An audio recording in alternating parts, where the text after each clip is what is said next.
ରାୟଗଡ଼ାରେ ରାମନବମୀ ବଡ଼ ଧୁମଧାମରେ ପାଳନ କରାଯାଇଛି। ରାୟଗଡ଼ାରେ ରାମନବମୀ ବଡ଼ ଧୁମଧାମରେ ହର୍ଷ ଉତ୍ସାହ ମଧ୍ୟରେ ପାଳନ କରାଯାଇଛି। ରାୟଗଡ଼ାରେ ଏକ ଭାଇଚାରା ସହର ଅଟେ। ଏହି ରାମନବମୀ ଉପଲକ୍ଷେ ସକାଳ 11ଟା ଠାରୁ ରାୟଗଡ଼ ରାମନବମୀ କମିଟି ଓ ରାୟଗଡ଼ାର ଯୁବକ ସଂଘ ତରଫରୁ ବିଶାଳ ଶୋଭାଯାତ୍ରାରେ ଶ୍ରୀରାମଙ୍କର ପ୍ରତିମୂର୍ତ୍ତି ସହର ପରିକ୍ରମା କରିବା ସହ ଭଜନ କୀର୍ତ୍ତନ ଡିଜେ ଗୀତ ନାଚ ଗୀତ ସହିତ ସାରା ସହର ଚମକିଛି। ପିଲାଙ୍କ ଠାରୁ ଆରମ୍ଭ କରି ବୟସ୍କ ବୃଦ୍ଧା ପର୍ଯ୍ୟନ୍ତ ରାମନବମୀ ପାଳନ କରାଯାଇଛି।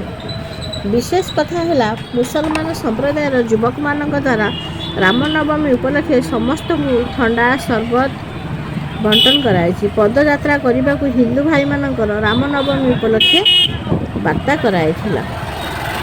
ରାୟଗଡ଼ ଜିଲ୍ଲାର ସୂର୍ଯ୍ୟନାରାୟଣଙ୍କ ରିପୋର୍ଟ, ଓଡ଼ିଶା ନ୍ୟୁଜ୍।